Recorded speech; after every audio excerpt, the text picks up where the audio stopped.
Students, in continuation of our chapter 11 biotechnology principles and processes, today our topic is bioreactors. जैसा कि हमने अब तक आपको इस चैप्टर में बताया कि बायोटेक्नोलॉजी में हम डिज़ायर्ड जीन्स होस्ट ऑर्गेनिज्म से ऑब्टेन करते हैं.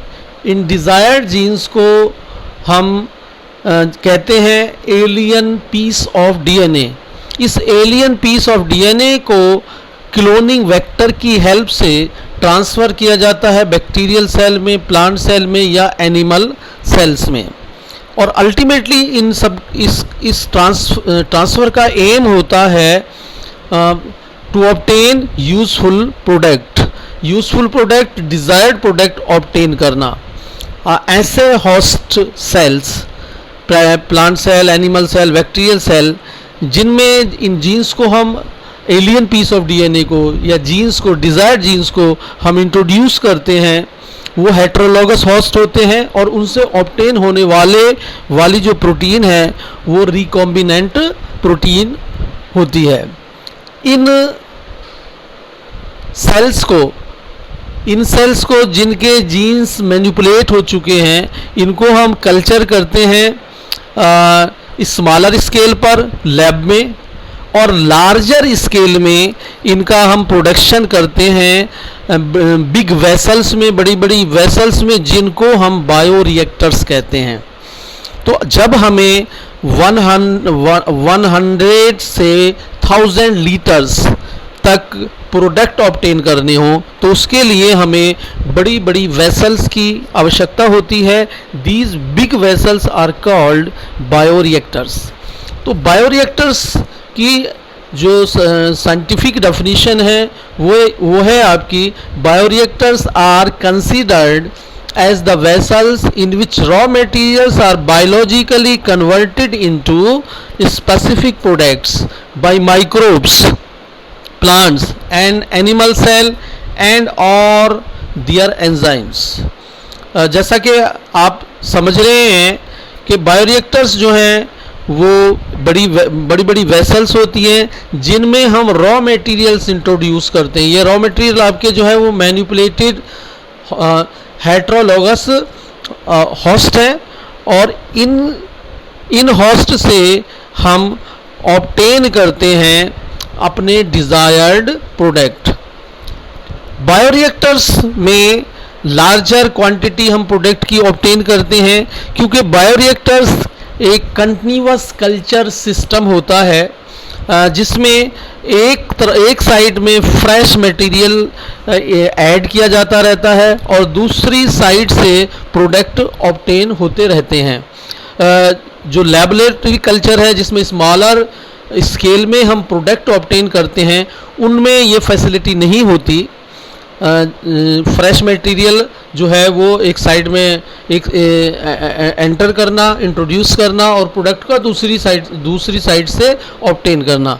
तो ये स्मॉलर स्केल लेवल पर, लैब लेवल पर ये फैसिलिटी अवेलेबल नहीं होती.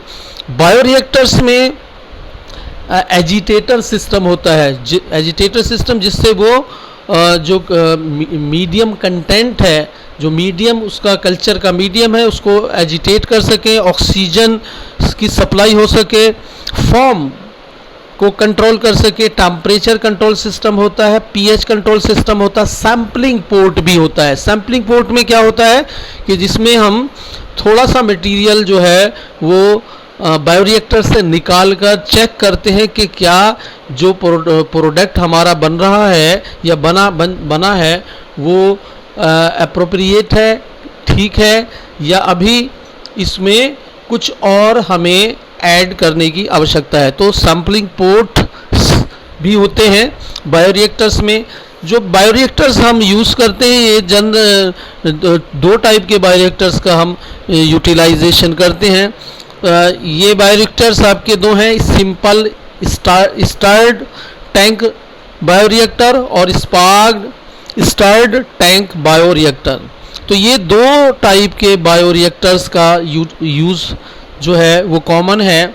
इनमें आप डायग्राम भी देख सकते हैं. जो पहला डायग्राम है आपका ये है सिंपल स्टर्ड टैंक बायोरिएक्टर का. और दूसरा है आपका sparged stirred tank bioreactor. Simple stirred tank bioreactor की के डायग्राम में आप देख सकते हो कि इसमें इसकी शेप जो है वो यूजुअली सिलेंड्रिकल होती है और बेस जो है इसका वो कर्व्ड होता है। इससे जो है ये इससे जो इसका कंटेंट है उसके मिक्सिंग में इजीली मिक्सिंग हो जाता है। ये फैसिलिटेट करता है इजीली मिक्सिंग को रिएक्टर के कंटेंट को में। इसके अलावा इसमें फ्लैट ब्लेड्स लगे हुए होते हैं जो इसके इम्पेलर में जो मोशन में यानी इसके कंटेंट को मूव करता रहता है ताकि इसका जो कंटेंट है बायोरिएक्टर का जो हमने इसमें मटेरियल्स ऐड किए हुए हैं वो थारोली मिक्स हो सके। दूसरा बायोरिएक्टर जैसा कि हमने बताया वो है आपका स्पार्क्ड स्टर्ड टैंक बायोरिएक्टर। इसमें स्पार्क्ड स्टर्ड टैंक बायोरिएक्टर में स्टेराइल एयर इंट्रोड्यूस की जाती है। ये स्टेराइल एयर जो है वो इसके कंटेंट को मिक्सिंग करने में हेल्प करती है।